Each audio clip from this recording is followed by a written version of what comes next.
Hi Cancer! Kamusta? Ito po si Divine Tarot 888 for your bonus reading. Tingnan natin ang energies connected sa'yo sa love life nyo. Kamusta kayo guys? Comment present para lang kung nanonood kayo. Getting to know each other. May nag-uusap-usap. As you reveal your innermost selves to each other, your bond deepens. Okay. Love yourself first. Your self-respect makes you more romantically attractive. So, may nakilala kang person. And, sinasabi kasi dito, mas prioritize mo dapat yung sarili mo. Kasi hindi ka pa sure dito sa taong to. Mukhang may other persons na involved. Walang clarity sa relationship ninyo. True love, this is the romance of a lifetime. So, there is attraction, there is romance. Pero, like I said, mas mahalaga na prioritize mo yung sarili mo. Huwag mo nang maging attached dito sa taong to. Romantic feelings, your feelings are real and worth exploring. Very passionate. Okay. Mukhang nasa honeymoon stage ito. Religious factors, your love life is influenced by your religious upbringing and spiritual path. Honeymoon, enjoy the bliss of holiday time together. So, ang ganda ng energy mo. Pero magkaiba kayo. Pwede kasi yan, gumagawa siya ng mga bad habits or may mga addiction siya at ikaw naman ay kabaliktaran. And then, so itong honeymoon, again, all about romance yung nakikita ko dito. So, tingnan pa natin. Ano mga energies ang naa-attract mo ngayon? Adventure. Seek adventure together. It adds excitement to your journey. So, naghahanap ka ng someone na makakasama mo sa adventure. Charisma, love flows to you. You radiate charisma and charm. Ayan, ang ganda ng aura mo. Falling fast, love happens quickly, but don't lose yourself in the process. Alone time, spend some time alone. It will help you gain clarity on your relationship. Actually, may nakikita akong, may tinalikuran kang relationship in the past. And ngayon, may bagong person. Pero ayaw mo nang ma-fall ka agad. Wedding, taking your relationship to the next level, one step at a time. So, sa loob-loob mo, hanap mo kasi yung isang stable talaga na relationship, yung person na mapapangasawa mo talaga. Okay. Heartbreak. Heartbreak is a part of the human experience. It will pass. May nakita akong broken marriage or broken relationship. Closure, not all connections are meant to be. Accept closure. Together, find joy in the simple pleasures of just being together. Okay, tingnan natin from the tarot. Gusto kong tingnan yung nasa past, present, and future ng person na ka-deal mo ngayon. Alisin ko muna to guys. Okay. So, dito muna. Queen of Cups, ikaw to. Okay. Knight of Wands. May gusto kang person pero hindi ka 100% sure sa taong yan. Pero gusto mo pa rin i-try. Kasi ngayon, parang ang serious mo na. Very independent ka. Okay. The Empress. Wow! Alam mo, you attract love. Blooming ka ngayon, Cancer. Ang ganda ng aura mo. So, si Empress, physically maganda or guwapo. And you have this crown. Ibig sabihin, marami ka nang nalampasan ng mga problems before at may achievements ka sa sarili mo. And you have this very abundant energy. Okay. Ano naman ang energy ng person na involved? Wow, involved. Okay. Knight of Cups, may pangangailangan siya. Okay, ano yung pangangailangan na yun? King of Pentacles. Mukhang financial. So, this is someone na masyadong serious sa buhay. Very practical energy. Baka may kadikang Earth sign, Capricorn, Taurus, Virgo. Meron ding water sign, Cancer, Pisces, Scorpio. Although this can be any sign. King of Swords. Okay, pinag-aaralan niya yung connection ninyo or ikaw. King of Wands and the Queen of Wands. Okay, may iba pa siyang kadil na iba pang person. Queen of Swords. Meron siyang ex dito. Okay, the Emperor. Magkagalit ba sila ng ex niya? King of Cups and the Knight of Swords. Alam mo, yung nakikita ko dito sa person na to, mukhang kinokontrol siya nitong past person or ex. At samantala siya, gusto niyang maging masaya sa life. Gusto niyang magkaroon ng happy relationship. Actually, nakikita ko dito, in love siya sa'yo or meron siyang pagmamahal sa'yo. At compatible naman kayo. Kasi King of Cups yung card niya at ikaw naman dito si Queen of Cups. Yun nga lang, may iba pa siyang kadil eh. So, hindi niya buo maibibigay sa'yo yung attention niya. At yun yung hadlang. O yun yung problema. Okay. So, tingnan natin guys ha. Very straightforward na ating mga messages from the tarot. Right? Okay. Ano ba meron sa connection ninyo nitong person na to? Queen of Rods. Crossed by Page of Pentacles. So, what on the deck is a Nine of Wands. Pagod ka na. Anong nangyari?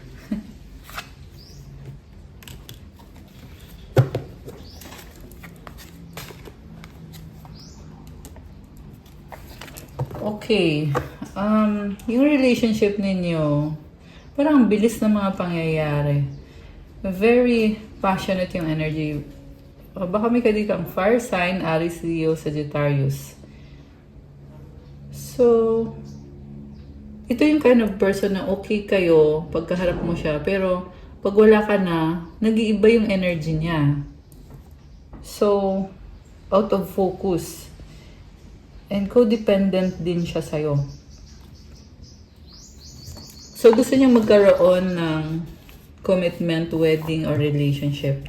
Pero at the same time, marami din siyang challenges sa buhay. Sabi dito, pagod na siya, drained, exhausted. And ang feeling ko kasi dito, may iba pa siyang kadil eh. Which is nakita natin yung kanina dun sa ibang cards. Tingnan natin. Oh my gosh. Ending na pala to eh. Kaya pala. Okay. So, gusto niyang magkaroon ng relationship with you. Pero, hindi ko nakikita yung loyalty niya. Parang gusto lang niya. Very passionate siya sa isang relationship with you.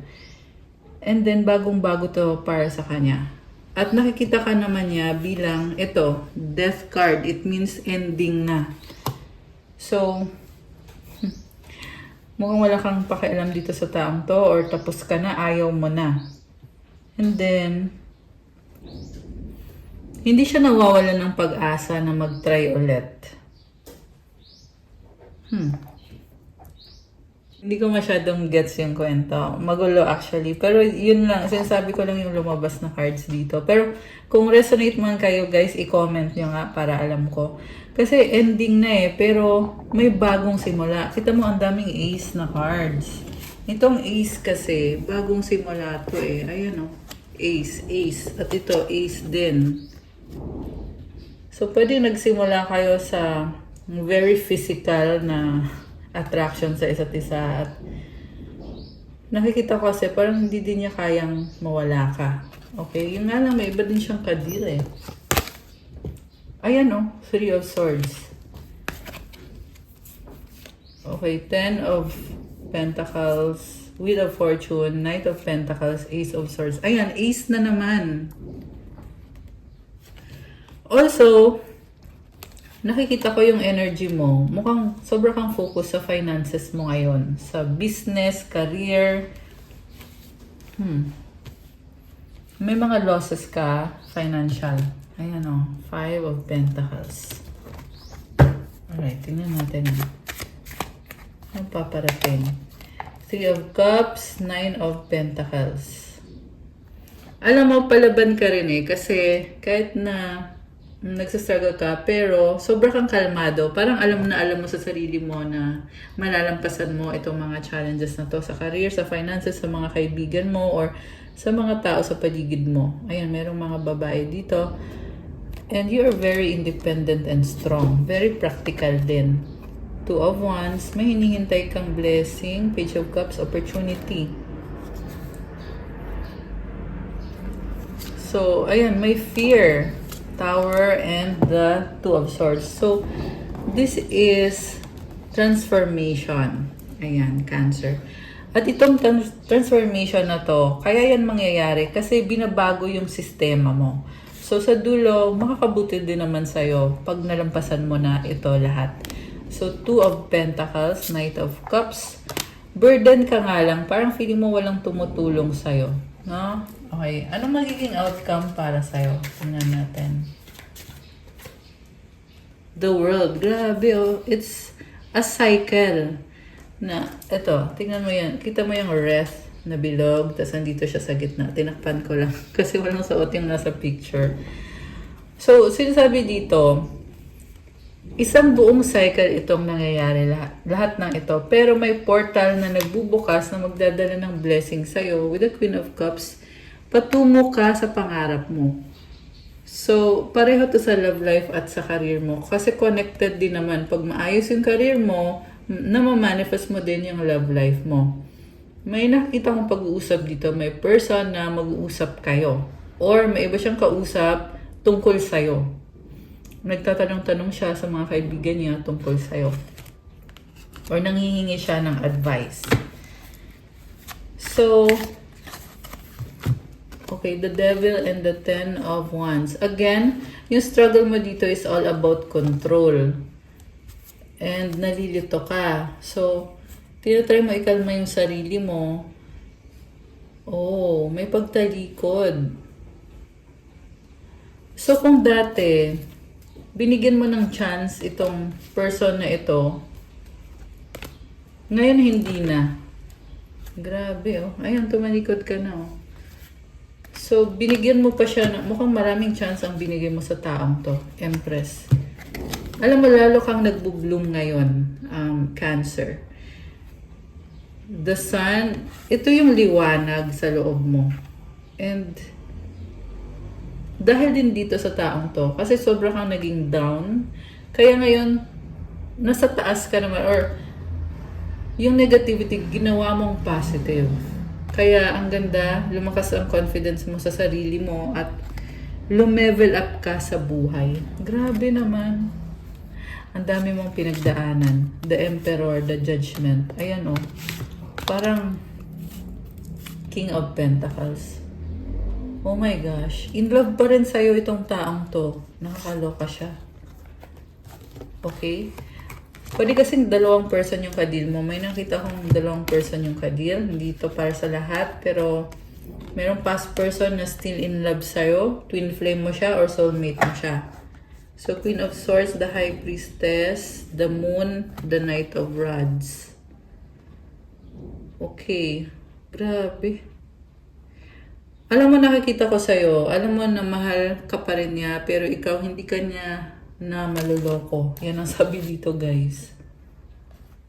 Luhaan ka, pero pinilit mong ayusin yung buhay mo. Grabe naman to. Revelasyon. Okay, Three of Pentacles. Parang nagsimula ka ulit from scratch.